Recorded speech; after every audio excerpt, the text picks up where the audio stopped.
খবরদার।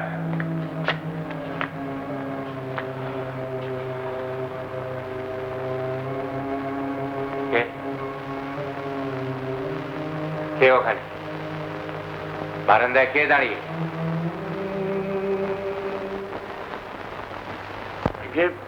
বৌদি আর পদ্ম দিদি।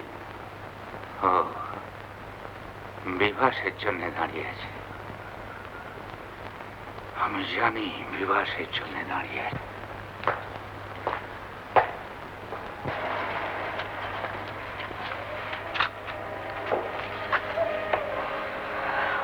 ফিরলেন বুঝি? হ্যাঁ। পদ্ম এখানে দাঁড়িয়েছিল না? হ্যাঁ, ঘরে গেল।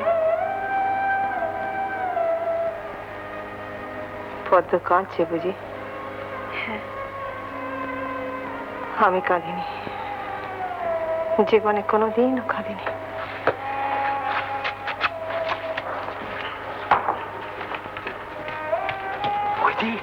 কম্পাউন্ডার বাবু ফিরেছেন। পদ্ম, পদ্ম,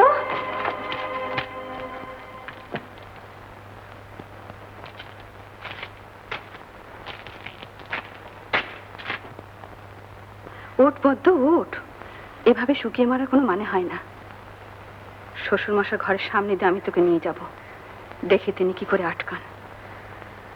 ওঠ পদ্ম, চোখ মুখে জল দি। বেনারসি শাড়িটা গাছ কুমোর করে পর। কোচরে গোটা কত বাছা বাছা ঢিল নিয়ে যা তোকে মানায় সেইভাবে আয়। শোন, কোনো অভিমান রাখবি না, কোনো সংকোচ করবি না। বিভাসের ওপর তো 16 আনা দাবি আছে, তার এক কানা করিও তুই ছাড়বি না। তুমি যাবে না? না, আজকে তোকে একাই যেতে হবে। একটা সীমা আছে যার বাইরে আমি যেতে পারি না পদ্ম।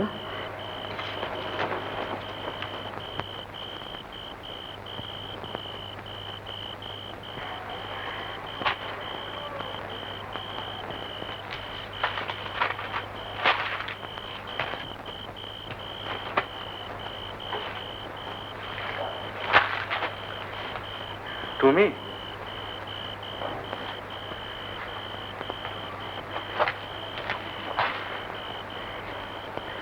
তুমি যে আসবে আশা করিনি। এ কথা বলতে এতটুকু লজ্জা করলো না? এতদিন তো আসুনি।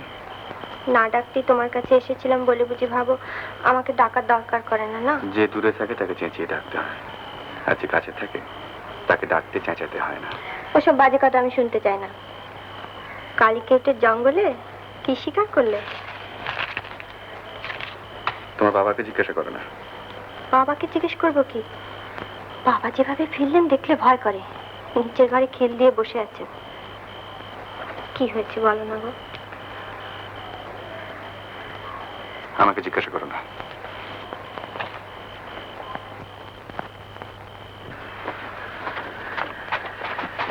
কোথায় যাচ্ছ? এই বাড়িতে আমি আর থাকতে পারি না পদ্ম। কি বলছো তুমি? আমাকে যেতেই হবে।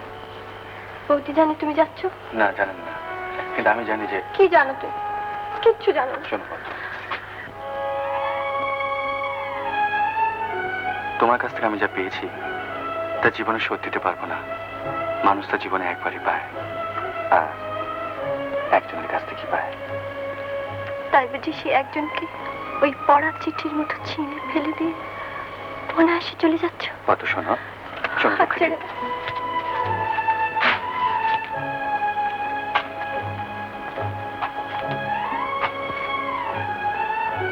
পদ্ম, সবচেয়ে প্রিয়জনকে ছেড়ে পুরুষ মানুষকে যে কেন বাইরের টাকে সাড়া দিতে হয় তা ও কি করে বুঝবে? বাইরের টানে চিরকালই তোমরা ঘরকে ফেলে রেখে চলে গিয়েছো, আর মনকে বুঝিয়েছো এটাই পুরুষের কর্তব্য। শ্রান্ত পরিশ্রান্ত হয়ে যখন ঘরে ফিরে আসবে তোমরা জানো তোমাদের অপেক্ষায় আমরা বসে থাকবো, কারণ সেটা নারীর ধর্ম। দেখো বৌদি, এসব বাজে কথা রেখে দাও। তুমি শুধু একবার বলো তোমাকে যেতে হবে না, এখানে বুনো বা রাসু হয়ে পড়ে থাকতে, আমি তাই থাকবো। কি বলো, চুপ করে আছো কেন? আমি যাই। দাঁড়া পদ্ম, আমার শ্বশুর যত খারাপ লোক হন না কেন তার ভাগ্যের সঙ্গে আমাদের ভাগ্য জড়িয়ে রয়েছে, তাই তার বিরুদ্ধে লড়বার সে শক্তি অথবা ইচ্ছা আমাদের নেই। তোমার যদি থাকে তাহলে তোমাকে আমি আশীর্বাদ করব, তুমি জয়ী হও। সেই সঙ্গে এই আশাও করব যে একজনের অন্যায় প্রতিবাদ করতে গিয়ে যেন 10 জনের অন্যায়ের বোঝা বয়ে না বেড়াও। আয় পদ্ম। এক মিনিট, একটা কথা। আচ্ছা ধরো, যদি এমনই দুর্ভাগ্য হয় যে এ বাড়িতে আমি সত্যি আর আসতে পারলাম না। সেটা দুর্ভাগ্য কিসের? সেই সৌভাগ্যকে তো তুমি যেচে ডেকে নিয়ে এসছো। সমস্ত আঁচনাচ তোমায় চায়, তোমার দুর্ভাগ্য কিসের?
তুমি একবার বাইরে এসে দাও।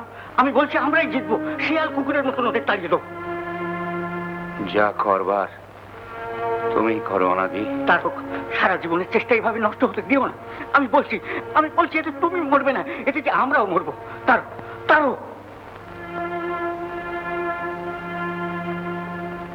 কালিকেউটের জঙ্গলে তোমার কি হলো তারক? তাক করা বন্দুক আমার হাত থেকে পড়ে গেছে অনাদি।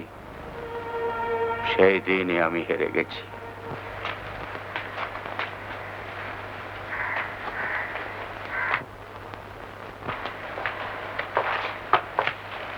কি হলো? ঘাবড়াচ্ছেন কেন? সব শেষ হয়ে গেল রাসু, সব শেষ হয়ে গেল। ইলেকশনটা তো আগে হয়ে যাক। ইলেকশন হয়ে গেলে তখন আর বাকি থাকবে কি? যা বাকি থাকবে তাতে 2 কোটি 7-এর খেলা খুব হয়ে যাবে।